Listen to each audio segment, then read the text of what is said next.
বাঁকুড়ায় পুলিশ আধিকারিকের দাদাগিরির অভিযোগে বিক্ষোভ, পথ অবরোধ 5 ঘন্টা। নমস্কার, আপনারা দেখছেন দ্য লোকাল জার্নালিস্ট, আপনাদের সঙ্গে আমি লুসি। বাঁকুড়ার রানীবাঁধে এক পুলিশ সেকেন্ড অফিসারের বিরুদ্ধে বাড়ির পরিচারককে চুরির অপবাদ দিয়ে বেধড়ক মারধর, শ্লীলতাহানি ও কুপ্রস্তাবের গুরুতর অভিযোগ উঠেছে। পরিচারক সজল সহিশকে বাড়িতে আটকে রেখে বেল্ট, লাঠি দিয়ে মারধর ও খুনের হুমকি দেওয়ার অভিযোগও করা হয়েছে। পরে সজলের বাড়িতে গিয়ে নগদ টাকা ও অলংকার জোর করে নিয়ে যাওয়া এবং সজলের দিদিকে শ্লীলতাহানির অভিযোগ ওঠে। ঘটনার প্রতিবাদে রাজাকাটা ও আশেপাশের গ্রামের বাসিন্দারা ক্ষুদিরাম বসু মোড়ে টায়ার জ্বালিয়ে প্রায় 5 ঘন্টা পথ অবরোধ করে রাখেন। পুলিশ অবরোধ তোলার চেষ্টা করলে ক্ষোভ আরও বাড়ে। পরে পদক্ষেপের আশ্বাস দিলে অবরোধ উঠে যায়। দ্রুত ব্যবস্থা না নিলে ফের আন্দোলনের হুঁশিয়ারি দিয়েছেন গ্রামবাসীরা। স্যার, আমাদের পাড়ার ছিল তো ওর দিদি ওর ভাই দুলঙ্গে কাজ করতো। ওর ভাই প্রথম কাজ করতো, ওর ভাই না থাকাকালীন ওর দিদিও কাজে যেত। ওর দিদিকে নাকি শুতে বলেছিল, সেই দিদি রাজি হয় নাই। সেই দিদিকে আজকে নাকি শুনছি, সেটা শোনা গল্প। ওর দিদিকে যখন শুই নাই, ওর ভাইকে বলছে তুই আমার 8 লাখ টাকা নিয়ে বাড়ি চলে গেছিস, তুই আমার 8 লাখ টাকা ইট করছিস, ঘর করছিস, বাড়ি করছিস, সব করছিস। সেটা কে বলছে? শুভঙ্কর। শুভঙ্কর স্যার, আমরা তোর পুরো ফুল নামটা জানি, কিন্তু মেজবাবু বলে জানি। তোর ভাই কাজ করতো। তো একদিন রাতে কবে হবে, আজ হচ্ছে বুধবার রাতে প্রচন্ড ওর নিজের বেডরুমে, কোন পুলিশের আইনত আছে যে নিজের বেডরুমে ঠেকাবে? নিজের বেডরুমে বেল্ট খুলে ওকে মারিছে, সারা রাত মদ খাইছে, সারা রাত টর্চার করেছে। অপরন্তু বাইক নিয়ে আছে, ওদের বাড়িতে বলছে দুটো আমার বিনা লাইসেন্স वाला বন্দুক আছে, তোরা যদি পাড়ার লোককে জানাস তো তোদেরকে এখানে গুলি করে দেবো, এখানে গুলি করে দেবো। কোনো পাড়ার লোক যেমন জানে, কোন পুলিশ প্রশাসন যেমন জানে, এটা চাইছিল। যখন ওরা শুনে নাই, আজকে যখন ছেলে ঘোরাচ্ছে, পাড়ার লোককে জানাজানি হলো, তখন আজ আমরা এটা অপরাধ করি। কি করতে চাইছে? 2 লাখ টাকা আজকে যখন দিয়েছে, আজকে তখন আবার 10 লাখ টাকা দাবি করছে। বলছে যেটা শোনা গল্প আমাদের, ওদের কাছে ভালো করে বলতে পারবে। আমি এনে দিচ্ছি। আমার নাম রাজু সহিশ।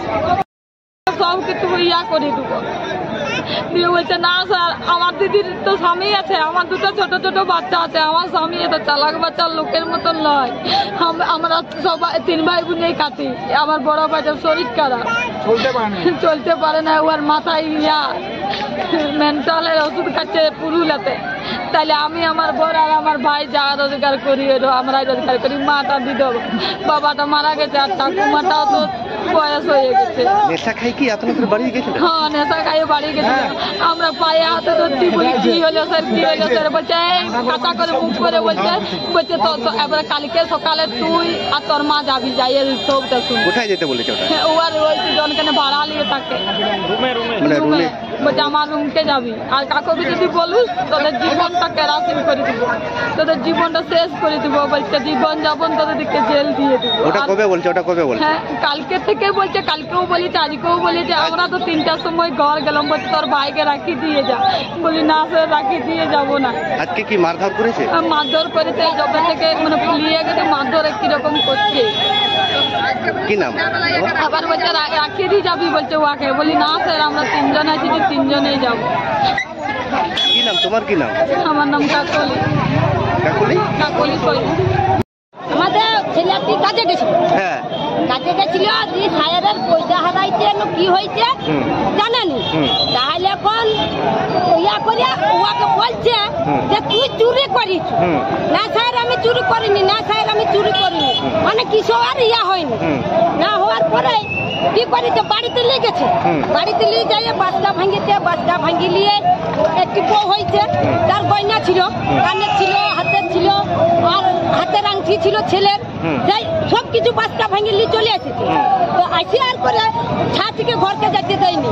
চারটা নাংটা হয়ে জানেন তো, ছেলেরা হাফ প্যান্ট পরে, তাহলে দুটো প্যান্টকে পরাইলি, চারটা ছুটাই রুমে ঢুকাইছে। রুমে ঢুকাবার পরে রুমে ঢুকাই নিয়ে 3 তলার উপরে তুলি দিয়ে মারধর করতে লাগাই দিয়েছে। বাড়িতে যদি ফোন করু 3 তলা থেকে ফেলে দিব। বাড়িতে ফোন করলে 3 তলায় ফেলে দিব।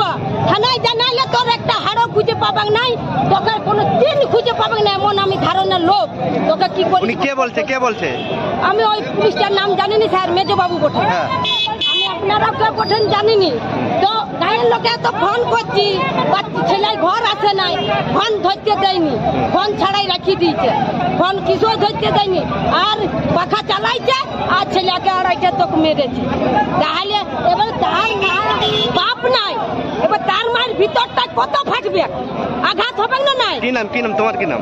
আমার নাম কাজল বাড়ি কোন জায়গায়? বাড়ি রাজাঘাটা আমি ওর কার্তিক পূজার দিনে ওর প্যানে টাকা ছিল বলে জানিনি হ্যাঁ দিয়ে ওর প্যান গুলো ওকে বললাম বলি ও স্যার প্যান গুলো কাচতে নিয়ে যাচ্ছি বলছে ঠিক আছে যা দিয়ে আমি ওগুলো কাচার জন্য নামিয়েছি তারপরে কাচতে যখন নিয়ে গেছি তখন বলছে আমার প্যানে টাকা ছিল দেখেছি আমি দেখেছি যে টাকা আছে আমার এখানে ম্যানি ব্যাগে রেখে দিয়েছি ফোন করেছিল দুপুর বেলায় বলছে তুই টাকা দেখেছিস আমি তখন বলেছি হ্যাঁ স্যার আমি যাই গিয়ে পরে দেবো বিকেল বেলায় ফোন করতে বলছে সুজল একটু আয় না দিয়ে আমি ওর ফ্যানকে যখন গেছি তখন তোকে মারধর করছে আর বলছে তুই আলমারি থেকে টাকা বের করেছি আর আমার দিদিকে অমনি বলছে তো এমনি কর তাহলে তোকে এত টাকা বলবো না তোমাকে টাকা দাবি করছে? হ্যাঁ আমাকে টাকা দাবি করছে আমি ওই ভয়ে আমি কি করবো এখন আমি কিছু করতে পারিনি বলে ওই সব বলছিলাম। কত টাকা দাবি করছে? কত টাকা?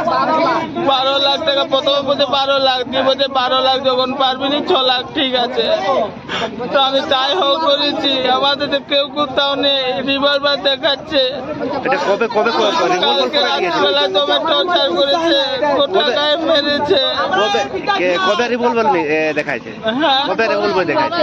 ওর সুরাতের বেলায় নেশা গাইছিল বলছে তোকে ছাতে ফেলে দেবো তোকে 12 মাইল নিয়ে যাই মার্ডার করবো ঘোষে রিভলভার দেখাচ্ছে পুরো হুমকি দিয়ে দিয়েছে? পাঁচকা ব্যাংকে টাকা পয়সা বের করাচ্ছে পুরো হুমকি দিয়ে দিয়েছে? হ্যাঁ হুমকি দিচ্ছে মারপিট করেছে? হ্যাঁ হসপিটালে গিয়েছিলে? হসপিটালে এসেছিলে? হসপিটালে হসপিটালে এসেছিলে কি? হসপিটাল কাগজ আছে? কি নাম তোমার? সুজল শহীদ।